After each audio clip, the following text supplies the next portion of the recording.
Hello everybody. So this video will be on a workplace based assessment tool called as DOPS.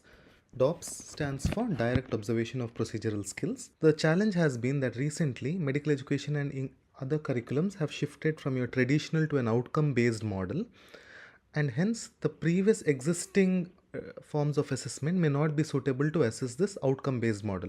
So the current solution has been a workplace based assessment where DOPS plays an important role. DOPS assesses the DUS or the performance mode. So DOPS targets the highest level, and hence it may be directly applicable to real life or real patient care performance. Assessment tools like OSPI and OSCE usually assesses learning, and hence it is a form of a summative tool. Whereas when you look at DOPS, it is mainly assessment for learning, meaning this form of assessment aids the learning process. Here, the teacher observes the student actually performing the entire procedure, gives immediate structured feedback, and through this, the student will reflect and build competence through an action plan and guided practice. The teacher and the student will decide on the competence, and then the entire procedure will be observed by the assessor. After the assessment, a structured evaluation will be done, following which immediate feedback will be given, and this feedback has to be constructive and immediate. Then there is self-reflection by the student, and both the teacher and the student will sit together and form an action plan for further improvement.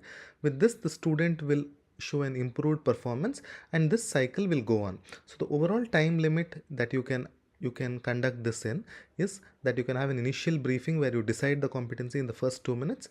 The observation of the procedure has to be usually short. Any procedure that you can observe between 5 to 15 minutes.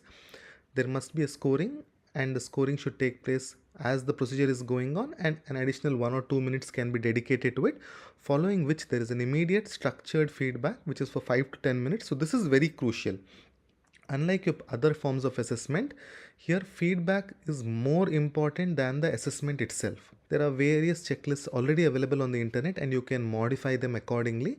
You will see that the checklist will usually have an initial segment where it tells you about the details of the training, following which year the trainee is in and what is the kind of procedure, what is the level of complexity.